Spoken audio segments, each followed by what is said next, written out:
aware that when you go to do the homework, you may need to skip around a little bit to find the problems that you can start on. So I'll do the what's called RC circuits today mostly, and then I'll do dielectrics on Tuesday, and then I'll leave series and parallel capacitors for next Thursday. Just a little bit of cleanup on that so that it puts the most challenging and most represented stuff from homework number 4 in your hands as early as possible before homework number 4 is due. Any quick questions before I begin?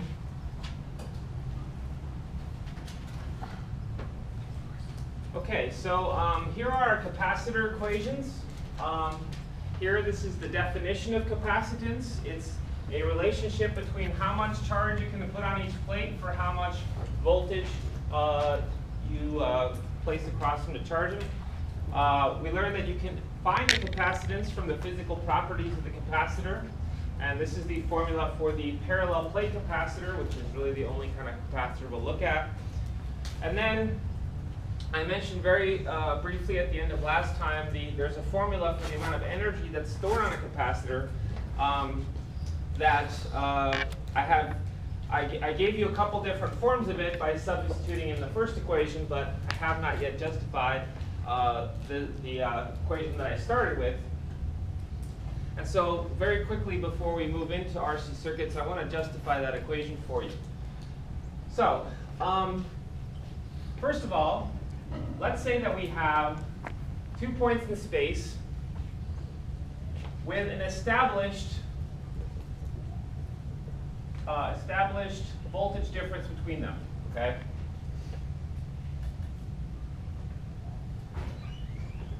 It doesn't really matter how we set it, so just for convenience, we might set the voltage difference over here. This is going to be my V initial, that's 0, and my V final here is going to be V, whatever, okay? Whatever value that's higher. And so this is the kind of thing that we took a look at in homework number 2, where we had 2 voltage locations that are, okay, these are the voltages. Those are, of course, caused by some charges elsewhere that we are not bothering to draw. And we learned that if you took, say, a positive charge, let's say this is a positive voltage. We know that if we took we have a positive charge actually wants to go to lower voltage. So it would not want to go here. We would have to physically pick it up and take it to higher voltage. And we take it over here, and it would store energy. So the amount of potential energy that would be stored would be Q times V. Okay? So we're essentially, it's like picking up a ball, and if we dropped it, it would fall back down to lower voltage. But we're interested in storing energy, so we're going to have to pick it up by some external means, reach in there, grab the charge with our hands, and put it up on the shelf or whatever, so that we can get that energy out later. And if we did this with a whole bunch of charges, however many charges we had, we could continuously store energy. And we could call the total amount of charge capital Q.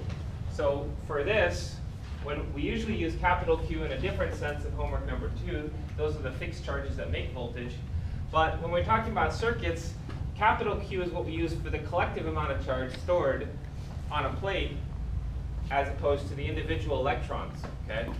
So you might think, okay, well then how much charge are we going to store overall? Well, we have to just put the total charge we brought across this voltage difference.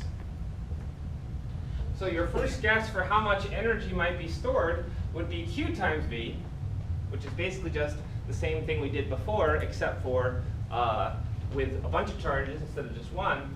But there is a half here,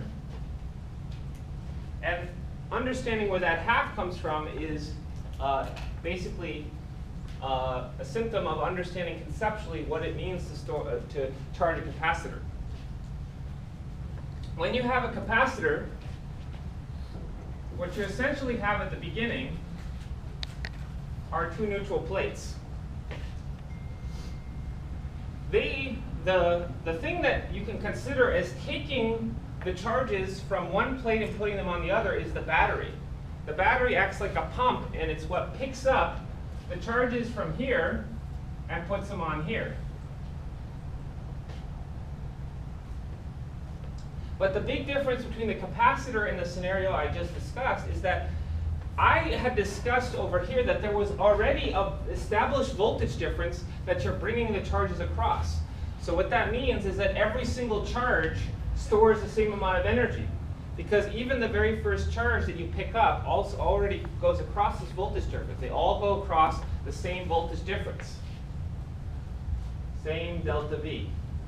That is not the case in the capacitor, because the voltage difference is not already there. The voltage difference is made from the fact that the charges are being brought across.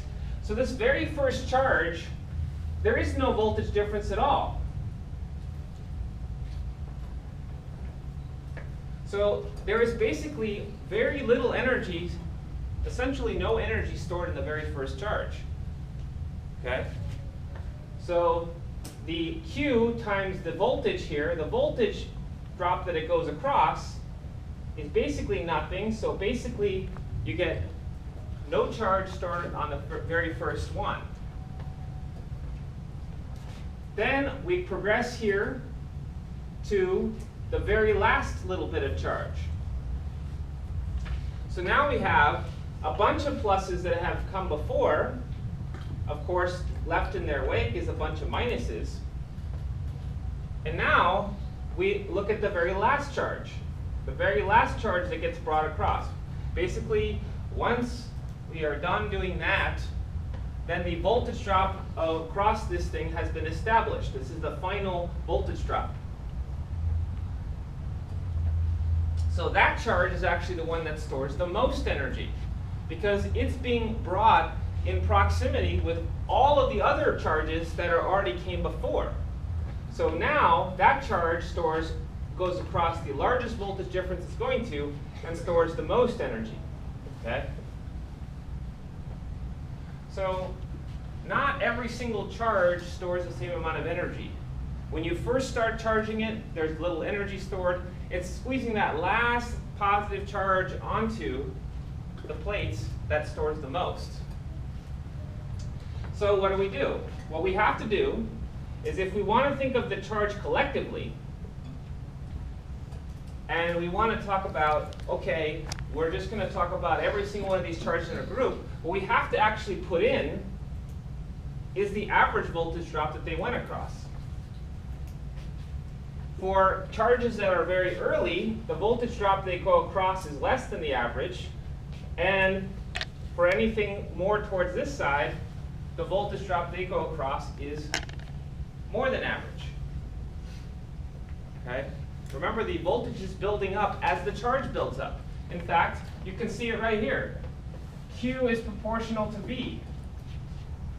So the more charge is already there, the more voltage drop they will have. Question?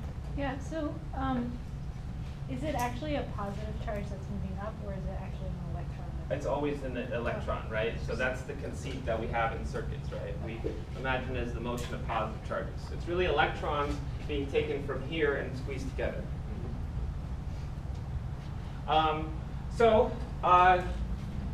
The voltage itself builds up as the charge builds up. It's not like there's an established voltage difference that you get to take every charge across.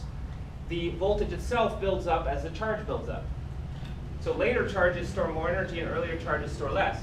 Well, these two are linearly proportional, and one of the things from math class that you may or may not know is if any time you have a linear function, the average is halfway between the extremes. So what's the average between 0 voltage and your final voltage? It's your final voltage over 2. That's where the half comes from. So you can take that half, put it out front, and that's it. That's what it is, right? So you have the potential energy stored in a capacitor is 1/2 the final charge times the final voltage difference across. All right? So, and then once we have that first form, then of course we substituted in this to get the other ones. Okay, are there any other questions on that before I change gears?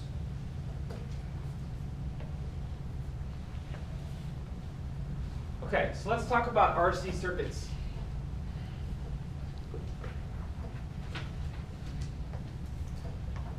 So first of all, let me show you a circuit that doesn't have an R in it. It's just a capacitor. So what we said was that if we hook one of these things up, there's no resistance whatsoever. And so this process that I just went through basically happens instantaneously.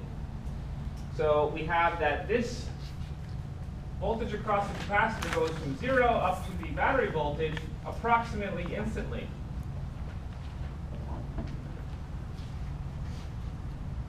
And likewise, if you then take that capacitor out of your circuit once it's charged, and you just connect it like this, you've effectively given a completely free ride for the plus charges that are on this plate to join up with the minus charges on this plate. So current's going to flow like this, and the voltage across the capacitor is going to go from that back to 0 approximately instantly.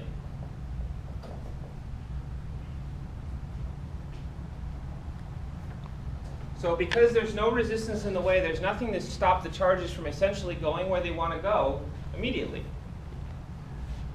Essentially, when you connect the two plates of a charged capacitor like this, you're basically adding in a short circuit. You're making the whole thing one big equipotential. So you can't have that the voltage difference between here and here is the battery voltage used to charge it when you just contiguously connected this all into one big equipotential. So that's why the voltage difference goes to 0. The charges slosh until they're neutralized. So what we're going to introduce is a process where we don't let the charging and uncharging happen instantaneously. We're going to put a resistor in the way. So we're going to put a resistor in the way of the charging, so it doesn't charge instantly. And we're also going to put a resistor in the way of the discharging so that that doesn't happen instantly. That's what the RC circuits are. So they have a capacitance element and also a resistive element. So this is going to take this charging and discharging and spread it out over time. So these are going to be our first circuits that have a time evolution to them. They charge and discharge over time. So unlike our circuits that you looked at on homework number 3, where basically once you connect the battery, the current flow is established and it's just what it is forever. Now, of course, the battery will run out eventually, but we don't account for that. So once the current's established, that's what it is. But here, what we're going to find is that the current is a function of time. Now, these are still what are called DC circuits. DC circuits. You may have noticed that the summary sheet calls it's a DC circuit summary sheet. DC stands for direct current. Direct current is basically when the current always flows in a single direction. That is still going to happen here. It's just that it flows in a single direction, but the amount changed with time. So it's a function of time, but it's still a single direction of flow. Okay? We're going to very briefly, toward the end of the course, take a look at what are called AC circuits. AC stands for alternating current. That's when current sloshes back and forth. That's a lot harder to work with. So we'll mostly stick to DC circuits. In fact, I will rarely say DC because it's kind of assumed. That's the vast majority of what we look at. So what I'd like to look at first is what I'll call the standard discharging circuit. It's the easier one to do. And after we do that one, we can then do the harder one, which is the charging circuit. So here's what we have. We have a capacitor, and we have a resistor. This capacitor has been already charged up in a previous process, and now we are going to take the energy and charge that's stored on it and take it off again. So this has already been plus charged, let's say. Let's call this plus Q initial. This has already been minus charged, minus Q initial. Remember that plates are always equal and oppositely charged. And of course, if they have charge, they will have a voltage drop across them. So the voltage drop between these is B initial. I'll call it BC initial.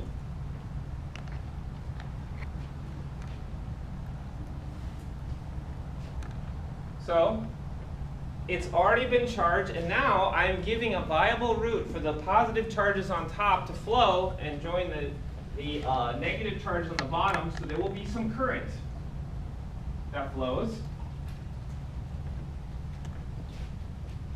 And over time, we're going to be interested in what happens with the potential energy that's stored on the capacitor, and what becomes of that energy. Well, it's of course going to be dissipated, basically sweated out of the resistor. Okay? So what we're going to do is we're going to take the energy that was formerly stored up on the capacitor, we're going to sweat it out as heat through the resistor. So let's talk about what happens to all these quantities. Let me try to list them in a good order. Q, VC, that's the voltage across the capacitor. Let's talk about VR, which is the voltage across the resistor. Talk about the current. And I guess let's talk about the potential energy and power.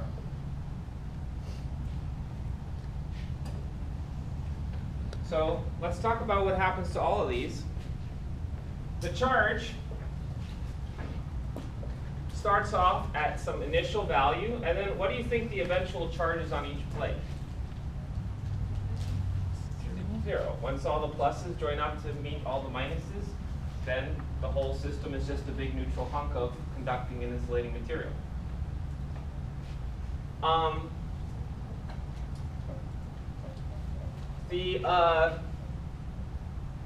These two, by the way, always go together. As goes one, so goes the other. That's the beauty of that relationship, is it tells you as goes Q, so goes VC. If you have less charge on the capacitor, there'll be less voltage drop across it as well, right? So what that means is that whatever the initial voltage drop, once there's no more charge on the plates, there's no more voltage drop. Those two go together, they stick together, okay? If one decreases, the other one has to. If the one increases, the other one has to. These two both decrease together. They're tied together. Okay? So, I guess now let's take a look at the equipotentials. The equipotentials, there's actually only two. The resistor is what separates them.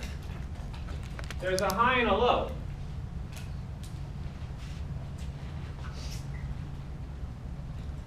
So I can call this region, I guess I'll call it lowercase a and lowercase b.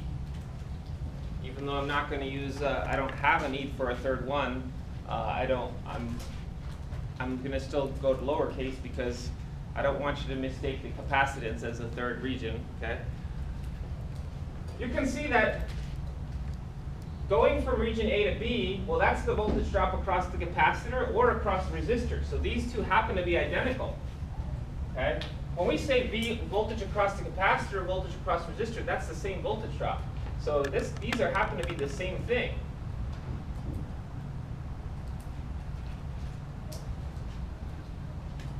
So in a certain sense, it's a bit silly to denote them separately because they are one and the same. In fact, really, I should just call it that the voltage between A and B goes to 0.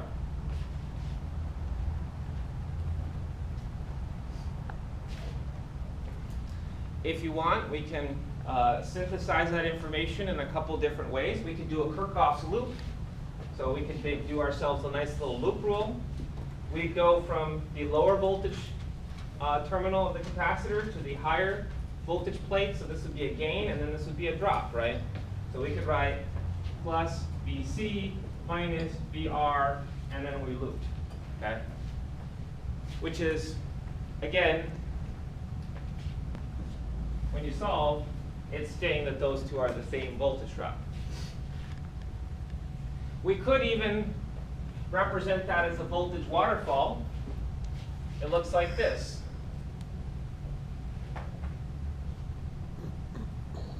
Region A, region B.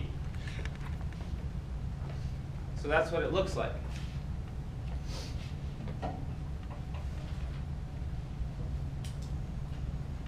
So you may think, oh, that looks very similar to just a battery connected to a resistor, and it is, but we'll talk about the differences in a moment.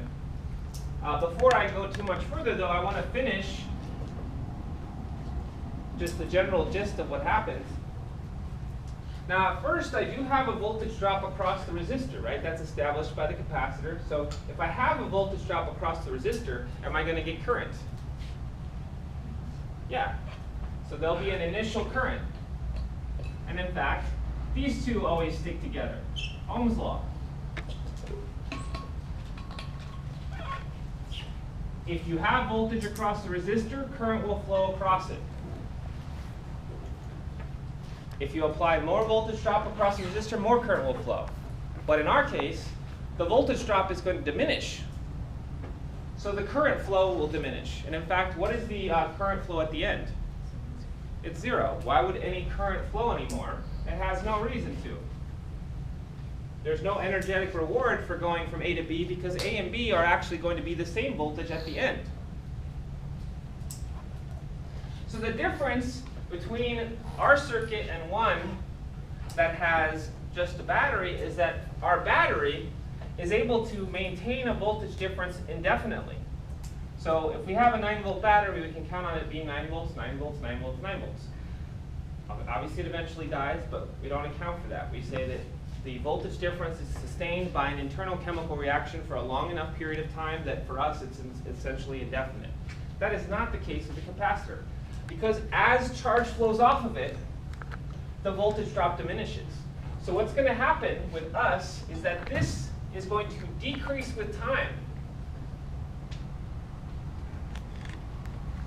So it's a voltage waterfall that over time gets flatter until there is no voltage difference anymore.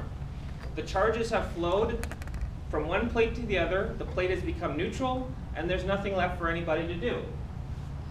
Does that make sense? So the time evolution can be visualized as the same voltage waterfalls, but rather than just being what they are, they evolve with time. This one is the easiest. It just goes flat like this. So the potential energy. Whatever potential energy is stored on the capacitor, what do you think? How much does it store at the end? Nothing, right? We took all the charge off of it. There's no voltage difference anymore. That's all the energy is stored. If you wanted to say, how does this relate to the other stuff? Well, you can pick whichever one is your favorite. Any one of these. I guess, let me pick, I don't know. I'll pick the third one. PE equals 1/2 Q squared over C. The reason I picked that one is because it's nice to have C in there because C, of course, I can count on not changing. It's a physical property. And it allows me to connect how the potential energy relates to the charge. So you can see in this equation, for instance, as the charge goes to 0, the potential energy goes to 0. And likewise, the power dissipated by the resistor, it's some initial value at the beginning. And then at the end, of course, since there's nothing going through there anymore, there's no way to dissipate energy. And here, I'll pick one of the forms, P equals I squared R, let's say. I pick that form because I can count on the resistance as being unchanged. So I can see that the power, the rate at which energy is sent to the environment goes as proportional to I squared. So when the current is large, the energy rate of dissipation is large, and then when the current gets smaller, the energy rate of dissipation gets smaller, and at the end, when there's no current at all anymore, there's no more power being dissipated into the environment. Okay? So basically, this is the easiest one to start with because everything just goes to 0, right? So at the end, you just have a neutral hunk of stuff. There's nothing electrical going on anymore at all with it, okay? So let's talk about how this progresses with time. We said that everything goes to 0 eventually, but it's not linear. It's not a smooth process. As you can probably imagine, that if you have a bunch of plus charges all loaded up close together, they really want to get away from each other, right? So the first charge that flows off is going to be violently repelled, and the current is going to be very large at first. But then, when you have a few kind of stragglers, right, later on in the process, where you have just a few stragglers left over, they're going to be a lot lazier about it, okay? So it turns out that the rate at which the charges flow is actually proportional